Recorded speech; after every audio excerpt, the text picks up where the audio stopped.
You are not going quiet because you are weak. You are going quiet because something in you has stopped offering itself up as a stabilizing substance for other people's chaos. In the beginning, it does not feel like power. It does not feel like growth.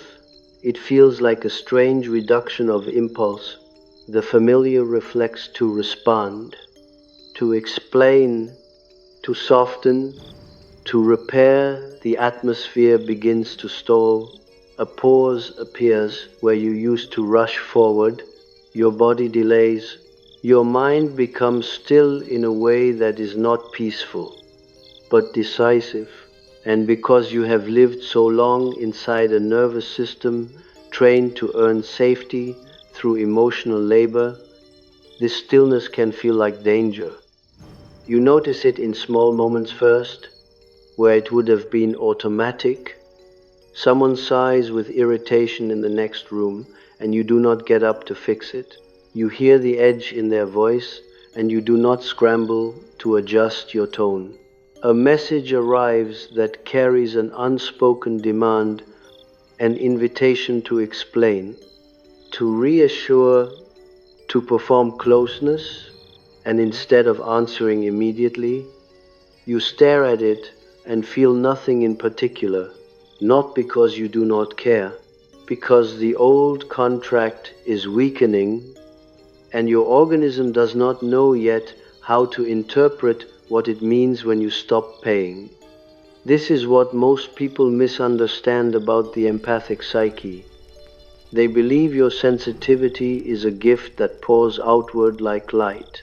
They imagine you feel more, therefore you love more, therefore you naturally give more. But in the deeper view, what you call empathy is often a trained receptivity to mood, threat, and emotional weather, a form of psychological surveillance. You learned early that other people's feelings were not simply feelings, they were climates, and climates could punish you. So you became good at sensing the pressure shifts. You became expert at detecting what was about to happen before it happened. You learned to anticipate the needs before they were spoken, and that anticipation became the place where you felt in control. Not control over others, but control over the danger of unpredictability. If you could read them, you could survive them. If you could soften them, you could prevent the explosion. If you could carry their grief, their tension, their frustration, their unspoken disappointment, you could keep love available. Your quiet phase begins when you stop doing this. At first, it looks like withdrawal. On the outside, it resembles coldness. Others interpret it as moodiness, distance, arrogance, or rebellion. But psychologically, it is something else. The nervous system is no longer volunteering its energy as a regulatory organ for the family system. You are no longer acting as the emotional liver processing toxins that do not belong to you. And this is exactly why other people become destabilized by your silence. In relationships where you have played the role of absorber, translator, and smoother of sharp edges, your presence functioned as a hidden infrastructure. You were not simply loved, you were used as a stabilizing force. You were the one who made tension bearable by carrying it internally. You were the one who made conflict disappear by swallowing your own reaction. You were the one who made other people's guilt tolerable by taking responsibility before they had to. If you stop doing this, the room changes temperature. And the people who relied on that unconscious service do not always experience it as your growth. They experience it as threat, not because they are consciously evil, but because the unconscious reacts like a frightened animal when an old arrangement is disrupted. They begin to press, they begin to pull, They ask questions that are not questions. Are you okay? Means go back to normal. Why are you acting like this? Means return to the role that kept me comfortable. What's wrong with you lately? Means your new boundaries are making my inner disorder visible. And quote, they are not asking about you. They are reacting to the absence of a function you used to provide. This is the first thing you must see clearly. Your quiet is not a random phase. It is the structural beginning of an inner authority returning, and because you have been trained to equate love with responsiveness, your first experience of this authority feels like guilt. It can feel cruel to stop absorbing. It can feel selfish to stop explaining. It can feel wrong to stop managing the relational atmosphere. But what you are actually doing is withdrawing your psyche from a bargain you made too early to fully understand. The bargain began in childhood, not always through obvious trauma. Sometimes it begins in ordinary family life, in subtle, repeated moments that shape the unconscious more powerfully than single dramatic events. Your mother is anxious and you sense it before she speaks. You become quiet, careful, helpful. You try to be pleasant. You try not to add weight. Your father comes home irritated, disappointed, preoccupied. You watch his face and learn what to say and what not to say. You become emotionally intelligent not because you are wise, but because you are afraid of the cost of misreading the room, and gradually, without ever naming it, you begin to associate belonging with emotional usefulness. If you are easy, you are safe. If you are helpful, you are loved. If you carry the mood, you are included. If you do not need much, you do not create trouble. This is the empathic wound. Your worth becomes tied to your capacity to make other people stable. And because the child cannot say, "This is unjust," the psyche does something brilliant and tragic. It turns adaptation into identity. It convinces you that this is simply who you are, the sensitive one, the understanding one, the mature one, the one who forgives, the one who can handle it, the one who sees both sides, the one who keeps peace. This role is not chosen, it is inherited through necessity. In Jungian terms, it becomes a complex. A complex is not an idea you have. It is an emotional pattern that has its own autonomy. It lives in you like a small personality. It has its own logic, its own expectations, its own compulsions, and when a situation resembles the original wound, when someone becomes angry, disappointed, distant, needy, you are pulled into the complex automatically. You do not think, you react, you attempt to stabilize, you attempt to regain safety. You attempt to restore connection through self-erasure. This is why you can be intelligent and still feel trapped. Because complexes do not yield to intelligence alone. They yield to consciousness and to the repeated experience that you can survive without obeying them. Your freeze response belongs here. Freeze is often misunderstood as mere fear, but psychologically, it is an ancient strategy. When fight is impossible and flight is dangerous, the organism becomes still. It reduces expression. It holds energy inward. It watches. It waits. It tries not to provoke. It becomes quiet in order to survive.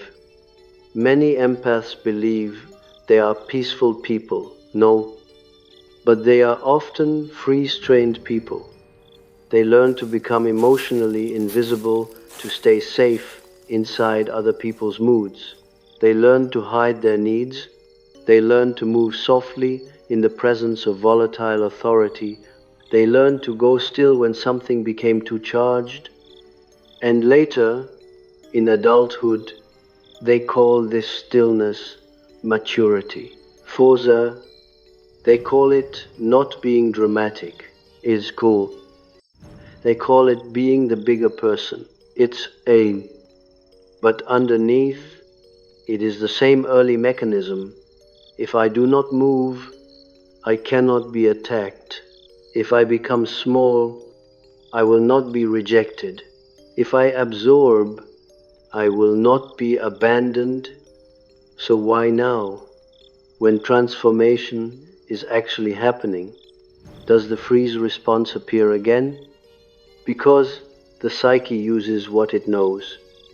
And when your inner authority begins to return, the system around you reacts as systems do by attempting to restore the old equilibrium. People escalate, they become more demanding, more subtle, more manipulative, more wounded, more accusing. They intensify the emotional field, and your nervous system says, "This is familiar, this is the old danger," so it freezes. But this time, the freeze is different. This is not the freeze of helplessness. This is the freeze of detachment forming, a quiet that begins to separate what is yours from what is not yours. You stop speaking not because you are afraid of their reaction, but because you no longer feel compelled to manage it. Your words do not rush forward to build a bridge. You stop volunteering explanations because explanations were always part of the bargain. If you can persuade them to understand you, you can keep connection. If you can be clear enough, soft enough, rational enough, selfless enough, they will finally treat you well. But the psyche begins to realize something painful. The ones who demanded constant explanation were not confused. They were entitled. They were not seeking understanding. They were seeking control through dialogue. They kept you speaking so you would remain exposed. They kept you explaining so you would remain tethered. They kept you justifying so you would remain unsure of your own boundary.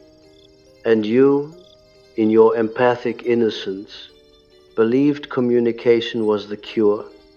You did not see that in certain dynamics, communication becomes the arena where your energy is harvested. So you go quiet, and because you have built your identity around being good, your first interpretation is, something must be wrong with me. Why am I so cold? Why don't I feel like talking? Why do I want to be alone? Why do I feel numb? Why do I not care the way I used to? But this is not numbness in the pathological sense. It is the psyche withdrawing libido psychic energy from an object that has been over-invested. For years, your energy has flowed outward into relationships, into family wounds, into repairing, into anticipating, into earning closeness. Libido was trapped in obligation. You were distributing your life force into others like a constant donation. You could feel them more clearly than you could feel yourself. Now the energy begins to come back, and because you are not used to owning it, it feels empty at first. When you stop pouring yourself out, there is a silence inside you that can feel like loss. Your days become strangely still. Your social world becomes quiet. The absence of drama feels unnatural. You look around and realize that much of your previous connection was built through your constant activity, your constant fixing, checking, responding, soothing. When you stop, fewer people call, the room becomes quieter, you become less necessary, and this is exactly what terrifies the wounded part of you. Because the child in you equates being needed with being loved. So the psyche tries to interpret the stillness as danger again. It whispers, you are becoming selfish, you are becoming alone, you are losing your heart, you are turning into your parents, you are turning into the cold people you once feared. But transformation rarely feels like transformation in the beginning. It feels like disorientation. It feels like the loss of old reflexes. It feels like the collapse of identity. And it feels often like going quiet. There are micro scenes that reveal this shift with brutal clarity. You are on the phone with a parent. They begin their familiar monologue of complaint, disappointment, or subtle guilt. You used to respond with empathy first, I'm sorry. That sounds hard, then offer solutions, then absorb the emotional residue for hours afterward. But now you hear it, and you notice something in your body. No internal rush, no urgency, no reflex to fix. You pause, you offer minimal response, you do not apologize for existing, and when the call ends, you do not feel responsible for their mood. You place the phone down and your nervous system remains steady. This steadiness becomes intolerable to them. They may call back, they may accuse you of being distant, they may say you have changed, they may say you are becoming rude. The family system is attempting to force you back into position because your new boundary exposes an old truth. Their emotions were never yours to carry. Another scene, you are with a partner or friend who is used to your constant availability. They speak with a certain tone, the tone that implies you must respond. You must reassure. You must prove your love. They ask a question that is actually a demand. Why are you so quiet? You feel the old pull to explain, to justify, to soothe their insecurity, but something in you refuses, not aggressively, simply refuses. You look at them and you do not rush to comfort the part of them that cannot tolerate your autonomy. This is where the power shift begins, not with confrontation, with non-participation, because in many relational patterns, the trap is not physical, it is psychological, it is a dance of roles, and your role has been the one who gives, the one who makes it okay, the one who absorbs, the one who adapts. When you stop performing your role, the other person is confronted with their own inner disorder. They must now meet their own anxiety without your soothing. They must face their own guilt without your forgiveness. They must contain their own shadow without projecting it into you. And they do not like this. This is where projection intensifies. Projection is not simply blaming you. It is the psyche's method of disowning what it cannot tolerate inside itself. When someone feels shame, weakness, fear, envy, or inadequacy, but cannot admit it, the psyche throws it outward and finds a suitable carrier, a scapegoat, a container, a person who will hold what they refuse to hold. Empaths become ideal containers. Because you are trained to accept responsibility, you are trained to doubt yourself. You are trained to look for your mistake first. So when someone projects, you receive it like a command. You internalize their accusation. You investigate yourself. You apologize. You over explain. You try to restore the relationship by proving your goodness. And in doing so, you keep their shadow unconscious. Your silence breaks this cycle. When you stop responding, they begin to feel the discomfort of their own projection returning to them.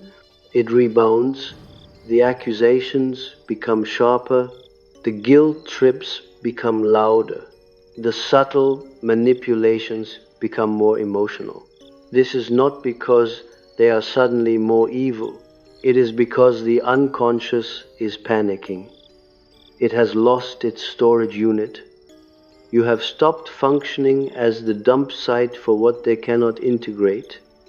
So your quiet is not merely psychological, it is relational, it rearranges the field, and that is why it often triggers conflict. You may think, I am doing nothing, I am simply being quiet.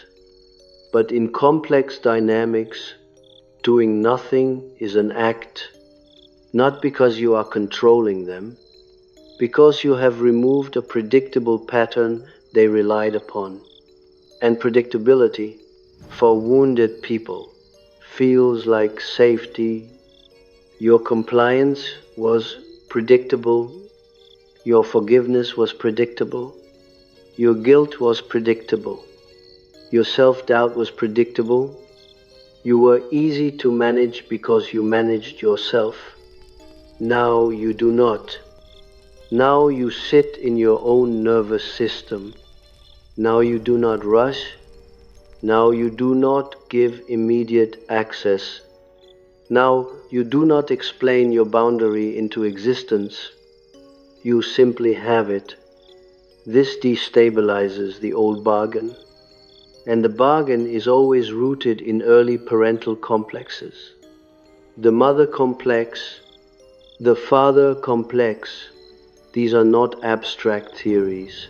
They are lived emotional arrangements, the internalized expectations you carry about how love behaves, how authority behaves, what femininity or masculinity demands, what nurturing costs, what approval requires.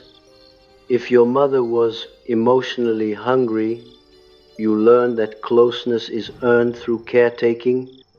If your father was critical, distant, or unpredictable, you learned that worth is earned through performance and self-control.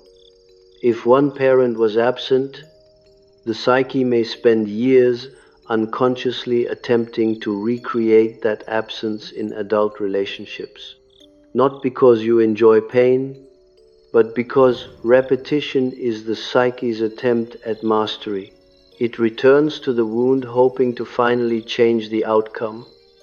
This is why you may repeatedly find narcissistic dynamics, not because you like narcissists, but because narcissistic relationships externalize the same structure you lived in. Love that is conditional, attention that is unstable, affection that must be earned by self-erasure. It is the old family field recreated with new actors. And within that field, your empathic complex becomes activated. You become the stabilizer again.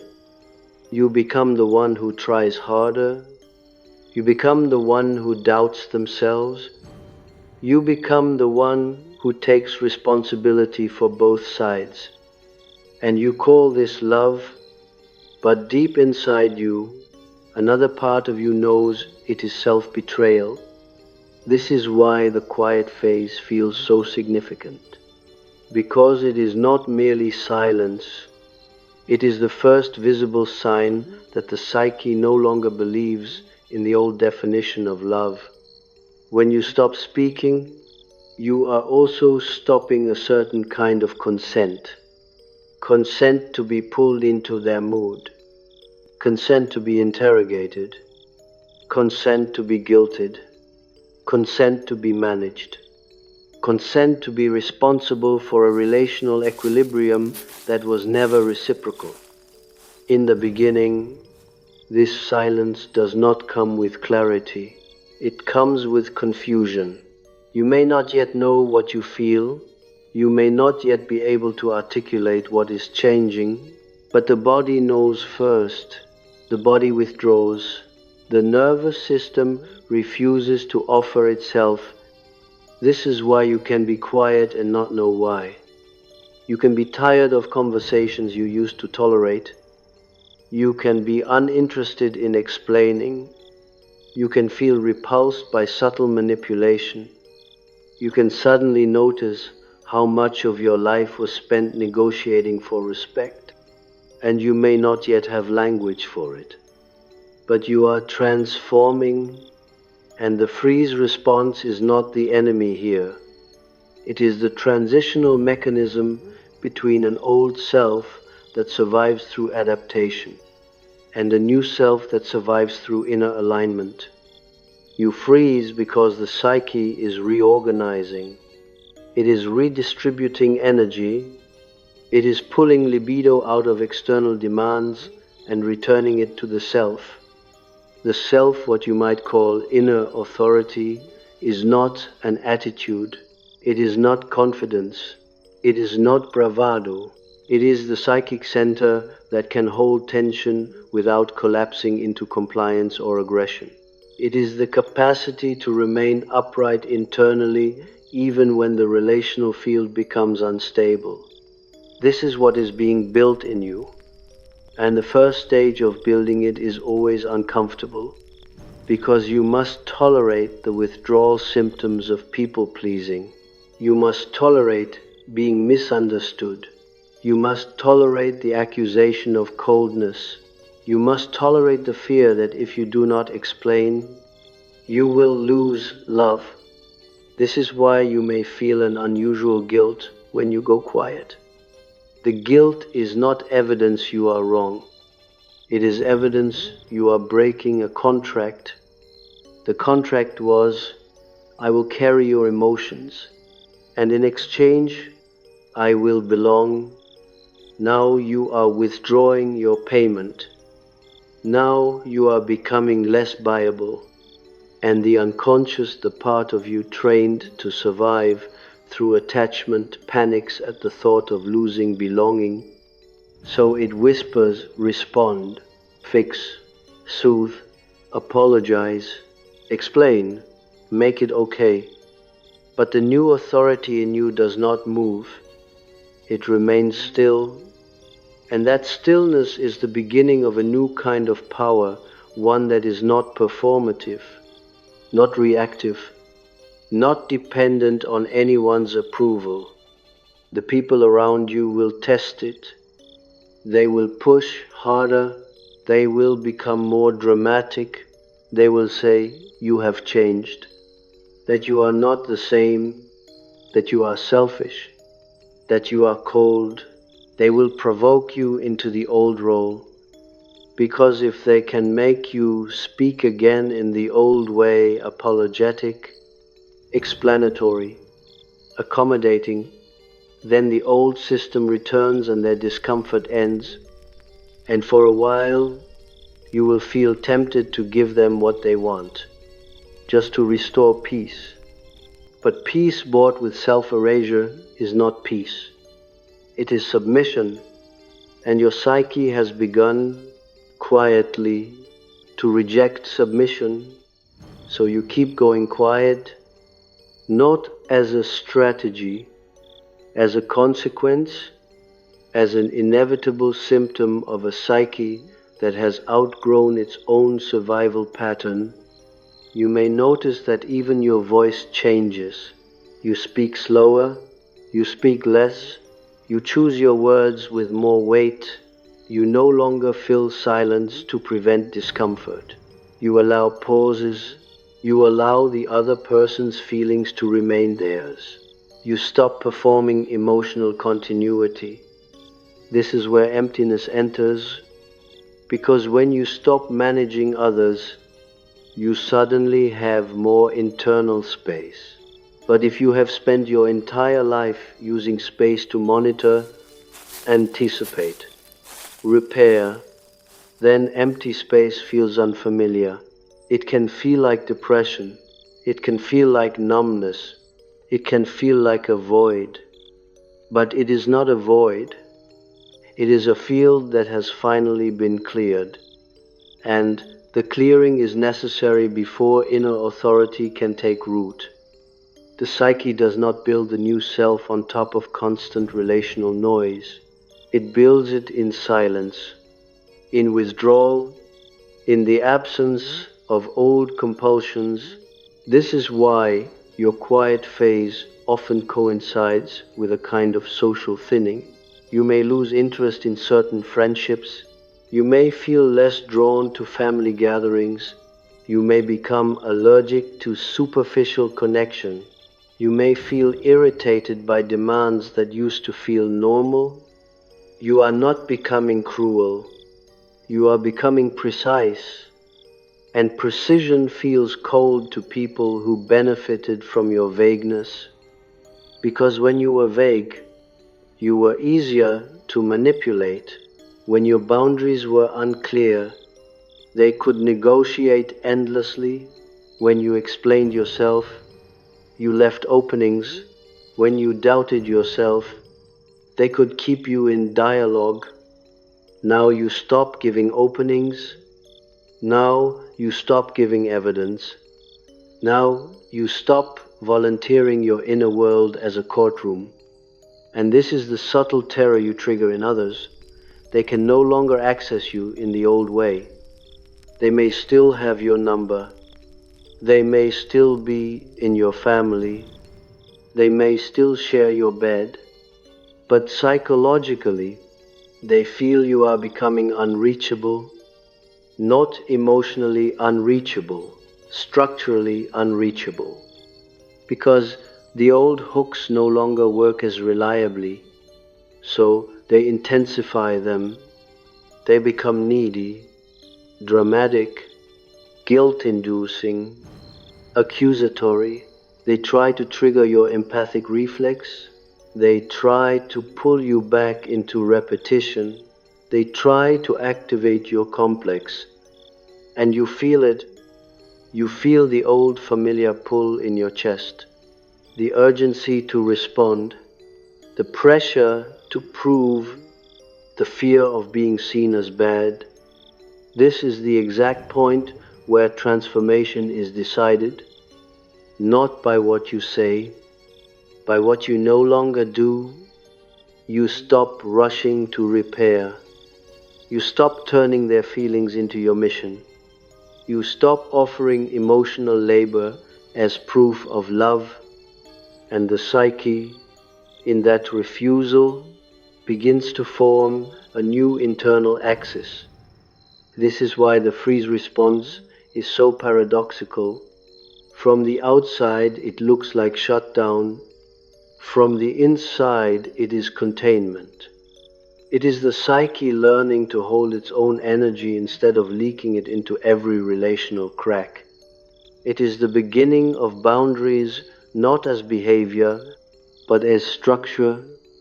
And you are going to notice that this structure does not arise as a clean decision. It arises through repeated moments of discomfort, repeated invitations to betray yourself that you decline, repeated accusations you do not defend against, repeated silences you do not fill. Each time you remain still, something changes. The complex weakens.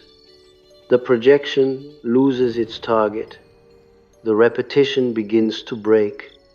And in the space where you used to explain yourself into exhaustion, you begin to feel a strange new sensation, an internal density, a weight, as if your psyche is no longer floating outward, but settling inward, as if you are becoming harder to pull.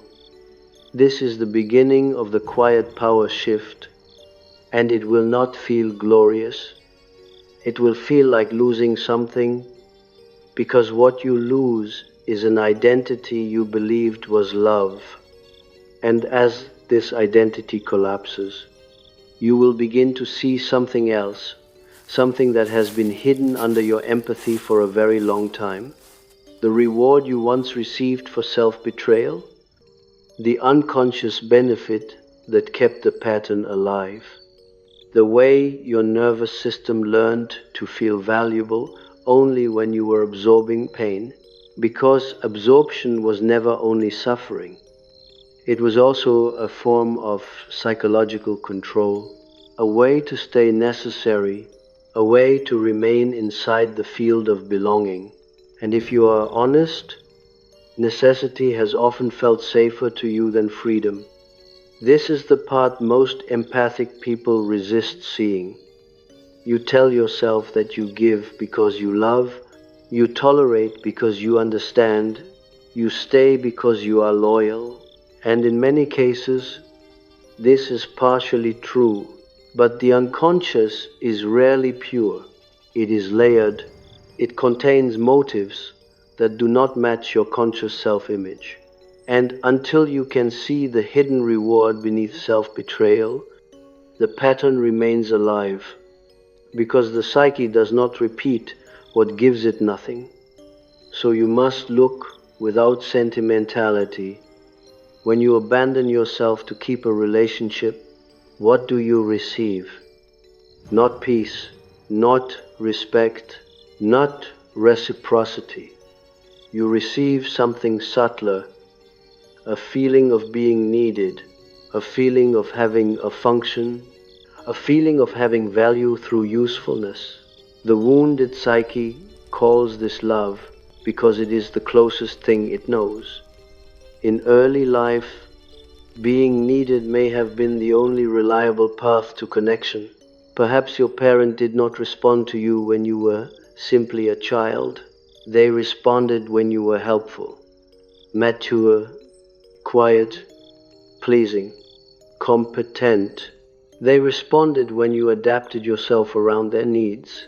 You learned that your own raw being, your spontaneous wants, your feelings, your boundaries did not guarantee closeness, but performance did, emotional service did, reading them did. So the psyche internalizes a formula: I must be valuable to be safe. In adulthood, this formula becomes a compulsion. You do not merely care, you overcare. You do not merely understand, you over-understand. You interpret other people's behavior in ways that keep you in the role of translator and forgiver. You become loyal to the wound itself, loyal to the arrangement in which you sacrifice your truth to keep contact. And the psychological reward is that you can tell yourself you are good. You can tell yourself you are strong. You can tell yourself you are the one who holds everything together. This is where the empathic identity becomes intoxicating. It provides moral superiority without requiring boundary. It provides a narrative of virtue without requiring confrontation with fear. It allows you to feel noble while remaining trapped. The psyche prefers a noble cage to a frightening freedom. So repetition compulsion continues. You keep finding relationships where you must earn love. You keep finding people whose emotions demand regulation. You keep finding family interactions where you are pulled back into the old place, and you call it fate. But it is not fate. It is structure. Repetition compulsion is the psyche's attempt to return to the original unresolved wound in order to finally master it. The unconscious carries an ancient belief. If I replay this pattern enough times, I will change the ending. If I love harder, they will love me properly. If I explain better, they will understand me. If I become perfect, they will stop hurting me. This is why you remain, not because you are foolish, but because the child in you believes you can still win. And this is why the quiet phase is so threatening. It dissolves the fantasy of winning. When you go quiet, you are no longer trying to change the other person. You are no longer negotiating your worth. You are no longer attempting to heal the past through present sacrifice. The psyche is turning away from mastery through repetition and moving toward authority through separation. This is a violent shift internally, even if it looks gentle on the outside, because the empathic self has been built on relational fusion, on proximity to others' inner states, on constant sensing, on constant emotional contact. When you stop, it feels like a loss of self, and in a way it is. You are losing the self that was formed as an adaptation. You are losing the persona that kept you safe. Jung would call this a necessary death. Not a dramatic death, a slow death. The old identity begins to decay. The old reflexes weaken. The old urgency collapses. And then you are left with a silence that is both empty and charged. This is why you may feel confusion. You may ask yourself, who am I if I am not the one who understands everyone? Who am I if I stop fixing? Who am I if I stop being needed? Who am I if I disappoint? The psyche cannot answer immediately because it has never practiced being itself without the role. You must endure that period. And it is precisely in this period that others will intensify their projections. Because projection is not only about blame, it is also about attachment. People do not merely project their anger onto you, they project their need for stability, their need for containment, their need for an emotional mother, an emotional father, an emotional buffer, and you, trained as the absorber, become the object they unconsciously cling to. When you stop absorbing, their anxiety rises. When their anxiety rises, they seek an explanation, but in reality, they are not seeking explanation, they are seeking reattachment. They are trying to re-establish the old circuit where their internal tension travels into you and disappears. This is why they often respond to your silence with escalation. They may accuse you of abandoning them. They may suddenly act wounded. They may provoke conflict. They may create drama. They may speak as if your boundary is cruelty. And this is where your own shadow becomes relevant, because you have been trained to see your anger, your coldness, your refusal, your disinterest as bad. You have disowned those aspects of your psyche. You have built a persona of softness, availability, understanding, but the shadow does not disappear.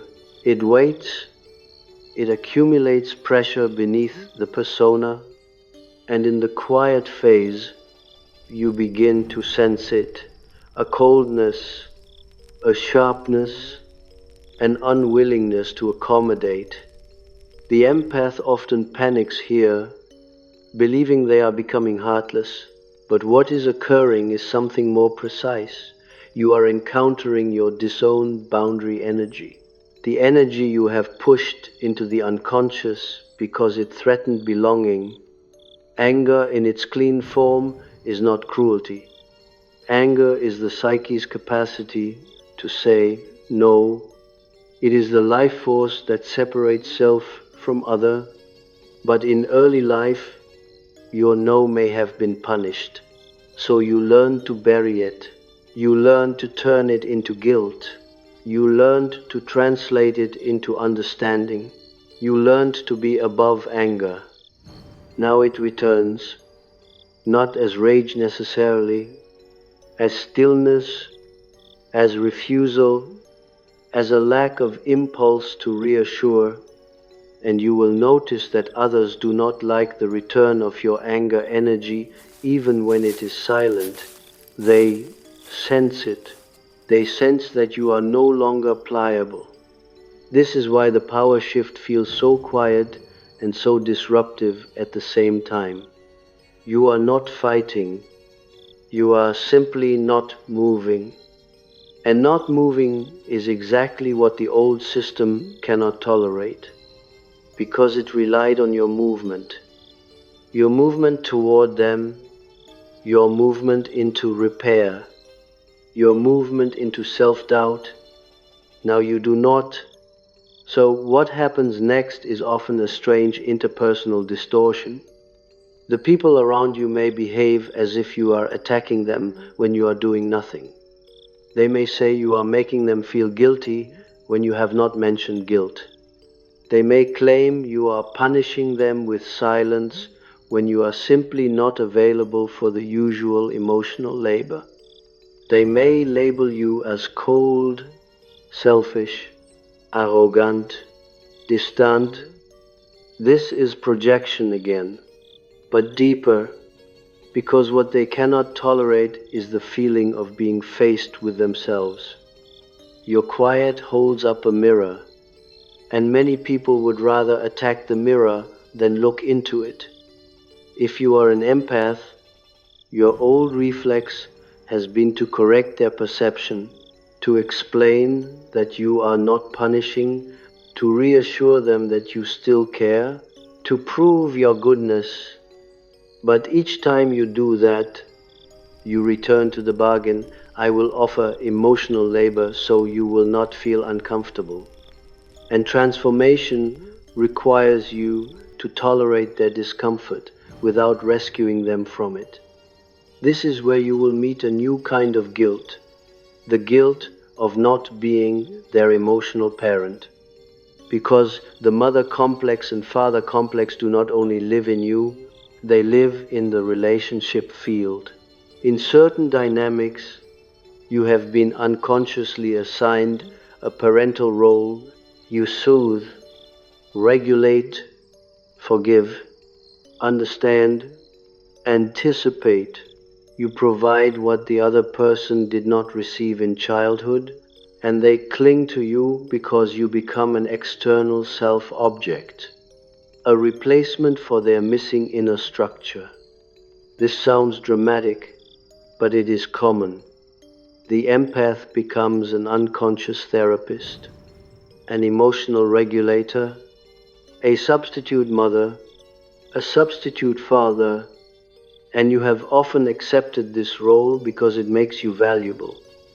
It gives you identity. It gives you a way to earn love without exposing your own needs. Now you withdraw from this role, and the other person reacts like a child whose parent has suddenly stopped responding. They become panicked, angry, needy, insulting, dramatic, not because you are cruel, because the old arrangement was keeping their inner emptiness hidden. When you stop, they feel it, and they blame you for it. This is the deeper layer of what is happening when you go quiet. You are refusing to be an external regulator. You are refusing to be used as a psychological organ, and this refusal begins to reorganize your inner complexes. Consider the mother complex in lived experience. If your mother was emotionally intrusive, you may have learned that boundaries were dangerous. Your feelings were not private, they were monitored. Your inner world was not yours, it belonged to the relational field. Love meant being accessible. Love meant being open. Love meant allowing yourself to be entered, questioned, influenced. So in adulthood, when someone demands access, it feels like love. When they require constant emotional availability, It feels like closeness. When they ask you to explain everything, it feels like intimacy. But psychologically, it is a repetition of intrusion. And your quiet phase begins when your psyche says, no more intrusion. Not loudly, not with confrontation, with withdrawal, with the closing of inner doors. You become harder to read, you reveal less, you share less, you stop volunteering your inner life. And this feels terrifying because intrusion was equated with love.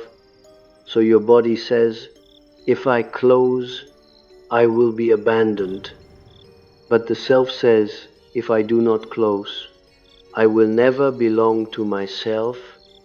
The father complex, too, has lived forms. If your father's love was conditional, you learned to earn approval through performance. You became competent, responsible, impressive, controlled.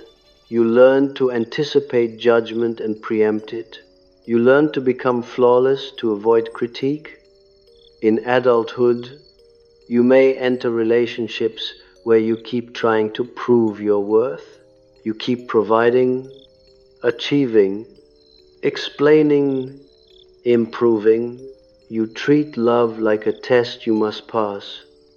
Your quiet phase begins when you stop trying to pass the test. You stop performing your worth. You stop correcting yourself to avoid disapproval. You stop bending to anticipated criticism. And this is often when authority figures or narcissistic personalities become aggressive. They feel their control weakening. Because your father complex may have made you compliant with authority. It may have made you obedient to judgment. It may have made you over-responsible. And when that compliance dissolves, the other person loses a tool. They cannot manage you with disappointment anymore. They cannot push you with subtle criticism. They cannot control you through guilt. They become louder. This is why your quiet feels like a transformation. It removes the hooks that once governed you, but you must see the mechanism clearly. The power shift is not mystical. It is structural. It occurs when your psyche stops lending its energy to a system that used it against you. Energy is attention. Energy is response. Energy is emotional labor. Energy is explanation. Energy is self-doubt.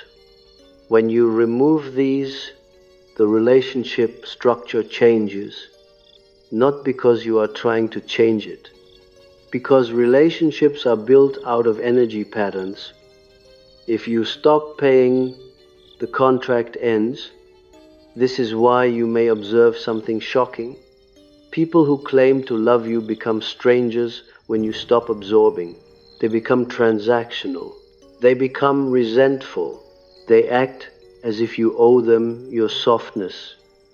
This reveals the unconscious truth. They did not love you for your being. They loved you for your function. And you, this is painful, may have accepted this because it was familiar, because as a child, you were loved for function too. So you continued. This is the repetition. And the reward was belonging.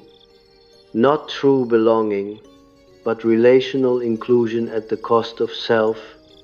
Now the psyche begins to reject this reward. It begins to prefer loneliness over self-erasure. Not because loneliness feels good, but because self-erasure feels worse. And the moment this preference appears, you are no longer the same person. But the transition is not clean. The psyche does not instantly become sovereign. It moves through a bleak middle stage, the quiet phase. This phase often feels empty because you have withdrawn from old patterns but have not yet integrated new ones. You have stopped performing. but you have not yet learned what it means to relate from structure instead of adaptation. So you drift, you feel less interested, you feel less hungry for contact, you are less reactive, you may even feel bored or numb. But boredom is significant psychologically. Boredom often appears when the psyche is no longer stimulated by familiar dysfunction. For years, your nervous system may have been addicted to relational intensity, not because you enjoyed pain, but because intensity meant engagement, engagement meant relevance, relevance meant belonging. Now you step out of intensity, and the nervous system does not know how to interpret calm. It may interpret calm as absence, as emptiness, as depression, but often it is simply the absence of a familiar addiction. Your psyche is detoxing from being needed, and detox feels like silence. In this silence, microscenes become even more revealing. You are at a family gathering, someone makes a comment that once would have pierced you, a subtle insult, a dismissal, a joke at your expense. You feel the old sting, yes, but something else happens. You do not defend, you do not explain, you do not argue, you simply look at them and feel a cold clarity. This is who they are, and you return to your own center. Later, someone asks why you were so quiet, and you do not offer them your inner world. You simply say, "I'm fine, fine," and you mean it not as a lie, but as a boundary. Or another scene, you receive a message from someone who only contacts you when they need emotional labor. They begin with a vague crisis. They imply urgency. They hint at disappointment if you do not respond quickly. In the past, this would have activated your complex instantly. Your body would tighten, your mind would race, your sense of duty would rise. Now you read it and you feel the manipulation as a structure. You see how the message is shaped to pull you, and you do not move. This is not cruelty. This is awareness. Awareness breaks spells. Most manipulation works because it is unrecognized. It rides on your unconscious guilt. It rides on your fear of being bad. It rides on your attachment to the role. When you become conscious, the manipulation loses power, and consciousness often looks like silence, because you no longer need to argue with the manipulation. You simply do not comply. Your quiet, then, is not passive. It is an active withdrawal of energy. And this is why it produces a power shift that others can feel immediately. The narcissistic dynamic especially depends on your responsiveness. A narcissistic personality, whether pathological or simply wounded, requires external regulation. They require admiration, attention, engagement, emotional reaction. They feed on your energy, not always consciously, but structurally. If you stop reacting, they feel starved. They will then attempt to provoke reaction. They may become charming. They may become cruel. They may oscillate. But all of it has one goal: to restore your emotional participation. Because your participation confirms their power. Your quiet denies them that confirmation. And denial feels like annihilation to the narcissistic psyche. So they escalate, but your transformation requires you to see their escalation not as a sign you are wrong, but as evidence that you have touched a structural dependence.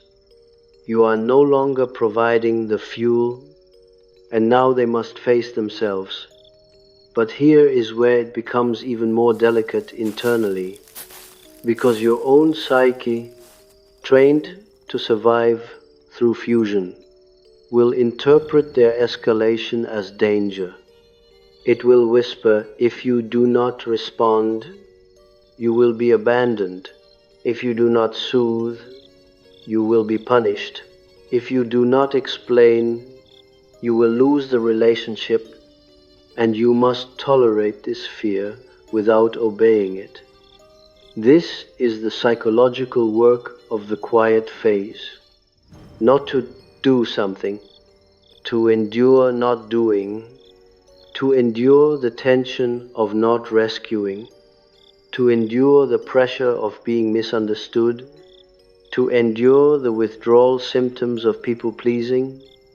Every time you remain quiet in the face of an old hook, you weaken the complex. Every time you allow their projection to remain with them, you reclaim your psyche. This is the exact mechanism of the power shift. It is not a thought, it is not an affirmation, it is a repeated behavioral withdrawal of energy from the pattern that enslaved you. And in the beginning, this withdrawal will feel like emptiness and stillness, because your psyche has been occupied for years with other people's emotions. Now it has time, now it has space. Now it begins to ask, what do I actually feel when I am not scanning them? This question can be terrifying, because you may discover you do not know what you feel. You may discover you do not know what you want. You may discover that your own interior was neglected. This is why the quiet phase feels confusing. It is the first time you have to inhabit yourself without an external emotional assignment.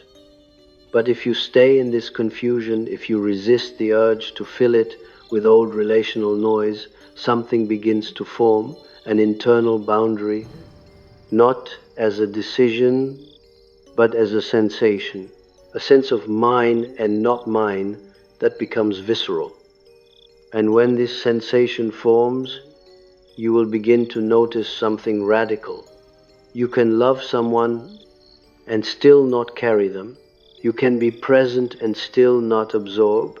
You can care and still not betray yourself. This is integration beginning. But before integration stabilizes, the psyche must confront the shadow attachment that kept you trapped, the part of you that preferred being needed to being free, the part of you that felt valuable only through suffering, the part of you that secretly feared that without emotional labor you would be unlovable. Because if you strip away the role-ing, the function, the usefulness, what remains is you. And for a psyche trained to equate being with danger, this is the deepest fear, that your own unperformed existence will not be enough to keep love. This is the moment the quiet phase finally reveals its true purpose. It is not merely a withdrawal from others. It is a confrontation with the internal belief that you must earn the right to exist. The old empathic contract was never simply relational. It was existential. It said, if you do not serve, you have no place. If you do not carry, you are discarded. If you do not soothe, you are alone. If you do not explain, you will be misunderstood and punished. It was not a conscious belief. It lived in the muscles. It lived in the breath. It lived in the immediate shame you felt when someone was displeased.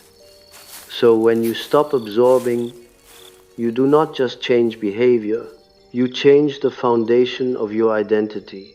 You stop reinforcing the belief that you are only safe when you are useful. And without that reinforcement, the belief begins to collapse. This collapse feels like a quiet panic at first. You may not even call it panic. You call it emptiness. You call it numbness. You call it fatigue.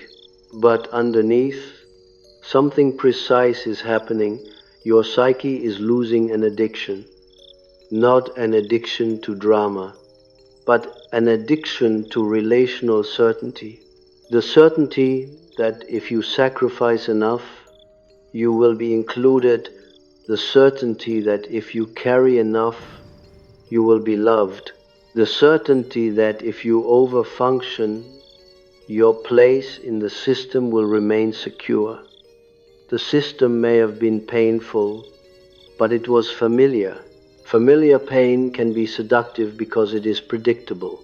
And in the psyche, predictability often masquerades as safety. So when you go quiet, you are walking out of predictability. This is why your quiet is often misread by others as punishment and misread by you as coldness.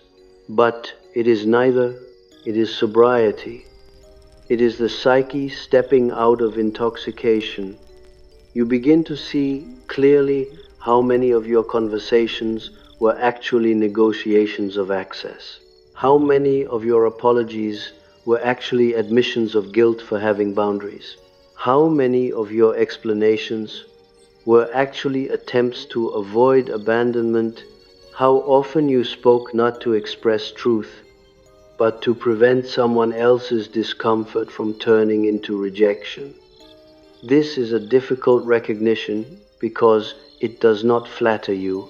It does not allow you to remain in the comforting self-image of being purely loving.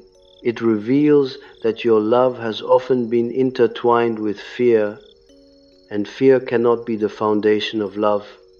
Fear can imitate love. Fear can behave like devotion. Fear can produce endless patience. Fear can keep you loyal long after respect disappears. Fear can keep you kind in the presence of cruelty. Fear can make you spiritualize dysfunction.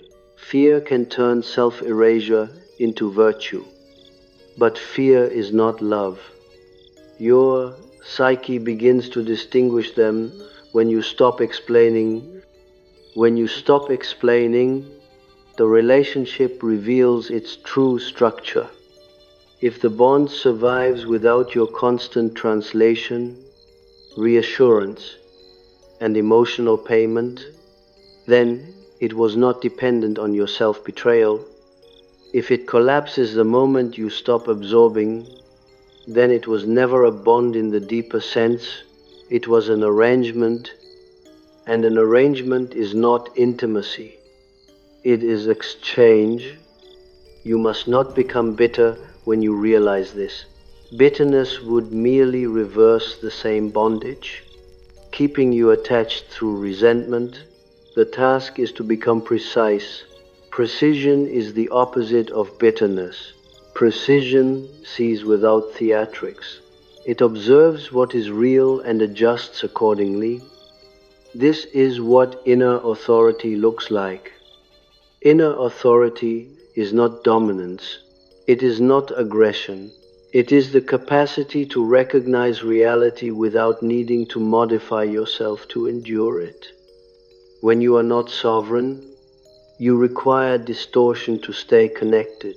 You minimize, you rationalize, you reinterpret, you excuse, you spiritualize, you convert what is injurious into what is understandable, so you can remain inside the relationship without feeling the pain of the truth. Inner authority ends distortion. It does not end love, it ends delusion. And this is why the quiet phase is irreversible. Once you have seen that you have been paying for closeness with self-erasure, you cannot unsee it. You may still fall into old reflexes occasionally. Complexes do not vanish overnight, but you cannot return to innocence. A new layer of consciousness has formed, Now you begin to revisit the mother complex and father complex from a deeper angle, not as ideas but as living structures in your body. The mother complex in you may have created an internal obligation to be emotionally available at all times. You may have learned that if you were not available, you were bad, not bad in a moral sense, but bad in the sense that connection would be withdrawn, love would become icy, the atmosphere would punish you, so availability became your penance. You stayed open even when you wanted to close. You responded even when you were exhausted. You softened even when you were hurt. Now, as your boundaries stabilize, you begin to feel something new, the right to remain closed. Not closed as a defense, closed as an ownership. You begin to feel that your inner world is not a public building. It is not required to operate for others. You can be silent without being cruel. You can be private without being deceptive. You can be unavailable without being hateful. This is a profound psychological correction. It rewires the old maternal equation that equated love with access. The father complex in you may have created an internal pressure to prove your worth. You may have learned that approval came through performance and self-control, so you became competent, responsible, hyper-aware of mistakes, and addicted to being good in a way that prevented criticism. You became your own judge, and when someone criticized you, you collapsed inward, desperate to correct the flaw so you could remain worthy. As inner authority returns, you begin to experience a new relationship to judgment. You no longer treat criticism as an existential threat. You no longer interpret someone's disappointment as evidence that you are wrong. You begin to see that disapproval can simply be disapproval. It can exist without requiring your self-erasure. You become harder to shame, and it is important to understand what shame has done to you. Shame is not guilt. Guilt can be corrected through repair. Shame says you are the thing that is wrong. Shame turns every boundary into selfishness. Shame turns every need into burden. Shame turns every refusal into cruelty. Your empathic pattern has been sustained by shame, because shame keeps you pliable. Shame keeps you explainable. Shame keeps you seeking permission. When your quiet phase matures into authority, shame weakens not through confidence, but through clarity. You see how shame was installed. You see how it served the system. You see how it was used to keep you emotionally available. And once you see this, shame loses its sacredness. It becomes what it always was, a tool. This is where projection and shadow attachment return a final time. In a deeper form, for years you have allowed others to project onto you because you believed it was your responsibility to manage perception. If they misunderstood you, you had to fix it.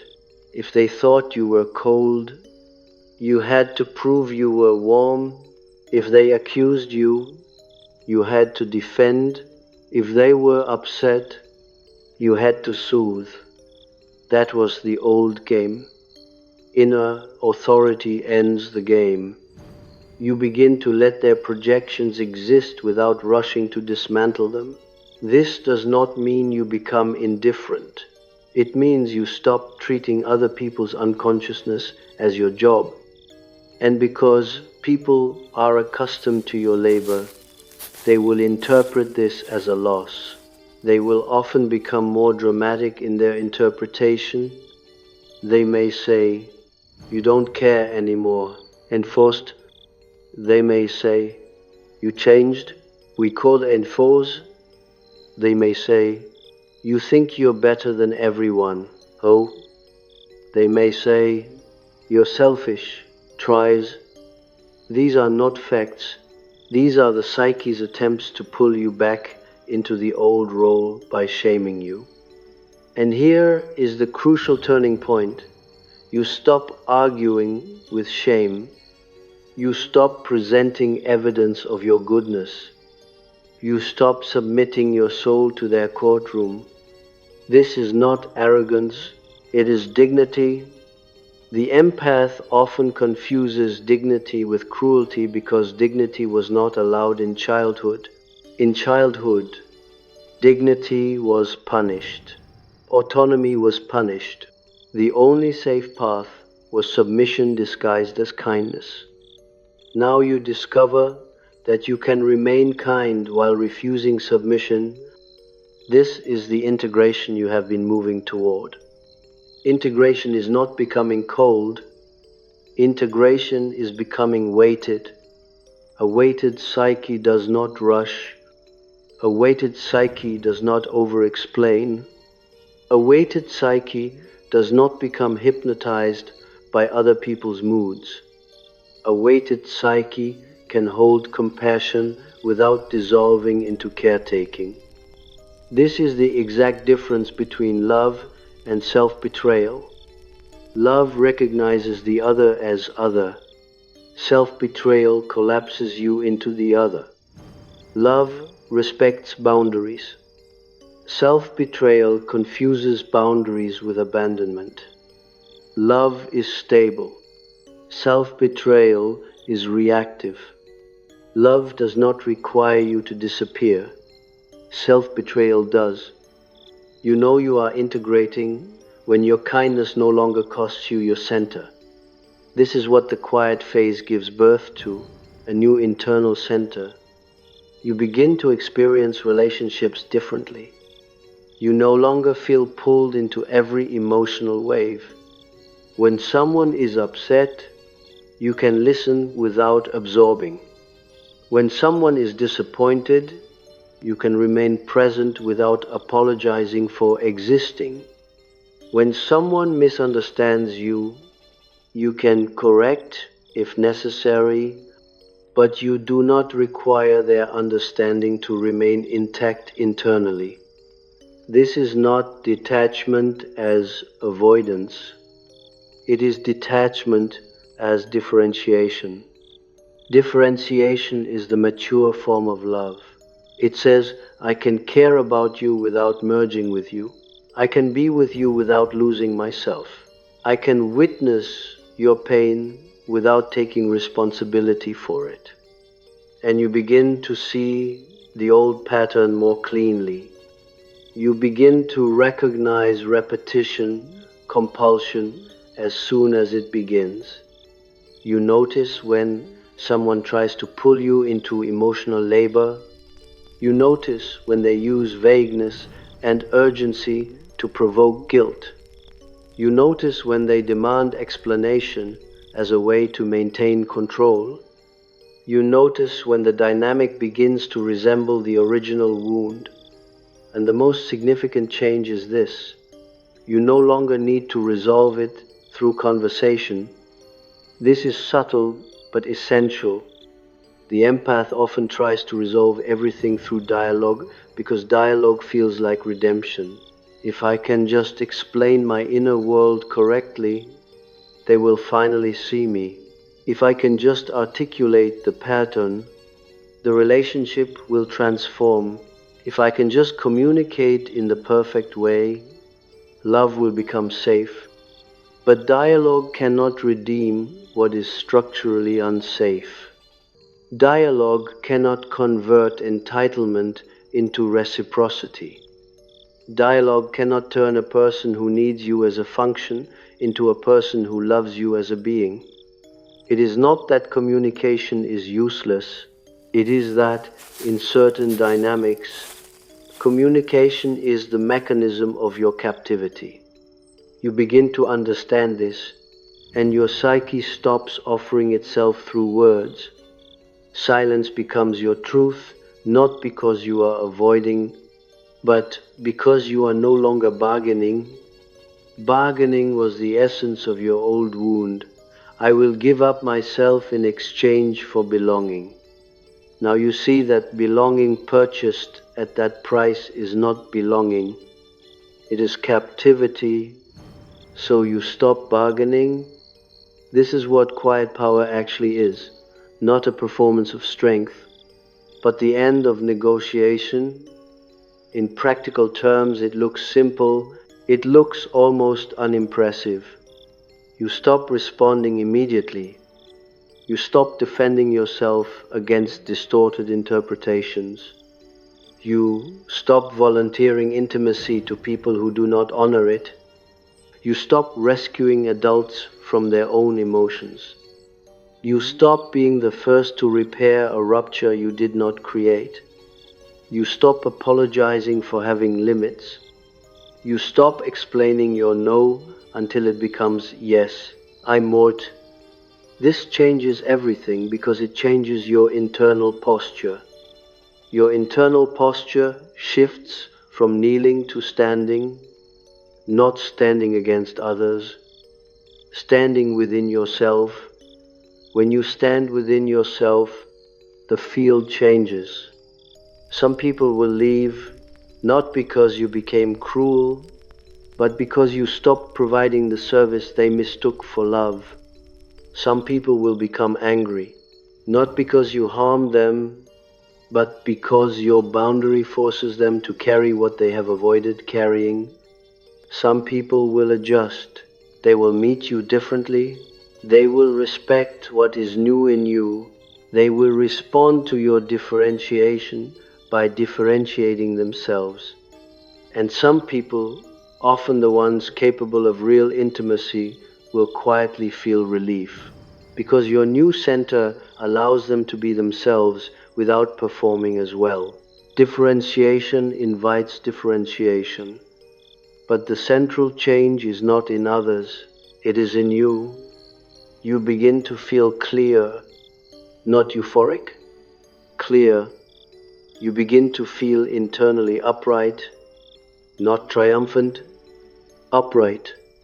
You begin to know the difference between love and self-betrayal without having to think about it. Because your body knows now, your nervous system recognizes the old hooks, and your psyche no longer obeys them automatically. This is the end of confusion. Confusion was sustained by contradiction. You sensed manipulation but called it love. You sensed disrespect but called it misunderstanding. You sensed intrusion but called it intimacy. You sensed exhaustion but called it loyalty. Now you stop calling it by the wrong name. Truth is what sobers you, and truth removes the urge to explain. The urge to explain was always an attempt to be understood so you could be safe. But when you are internally sovereign, you do not require constant external understanding to remain safe within yourself. This does not mean you become isolated. It means you stop using other people's comprehension as your foundation. You can speak when speaking is appropriate. You can stay silent when silence is appropriate. You do not speak to prevent abandonment. You speak to express what is real, and you do not plead. A sovereign psyche does not plead. It does not chase. It does not audition. It does not over-earn. It offers itself where it is met. This is the final integration. You become bounded. Bounded means your empathy has a border. Bounded means your compassion does not override your perception. Bounded means you can see someone's pain and still say no. Bounded means you can love without absorbing. Bounded means you can remain warm without being available for exploitation. This is why you go quiet before you transform. Because transformation requires the end of external orientation. It requires you to stop scanning others as the primary reality. It requires you to stop organizing your psyche around their moods. It requires a withdrawal of libido from the relational field so it can consolidate internally. Silence is consolidation. It is the psyche collecting itself, and when it has collected itself, you do not become hard, you become heavy, you become real, you become less persuadable, less pullable, less recruitable into other people's inner disorder. You do not announce it, you do not dramatize it. You simply live differently, and the most telling sign that this transformation has stabilized is that you feel no urge to explain it. You understand internally what has happened. You know where you used to betray yourself. You know where you used to confuse love with labor. You know where you used to use empathy as a substitute for boundaries. And you no longer need anyone's permission to stop, not because you have become detached from human feeling, but because you have become devoted to reality. Reality is where you stand now, quietly, without performance, without bargaining, without confusion.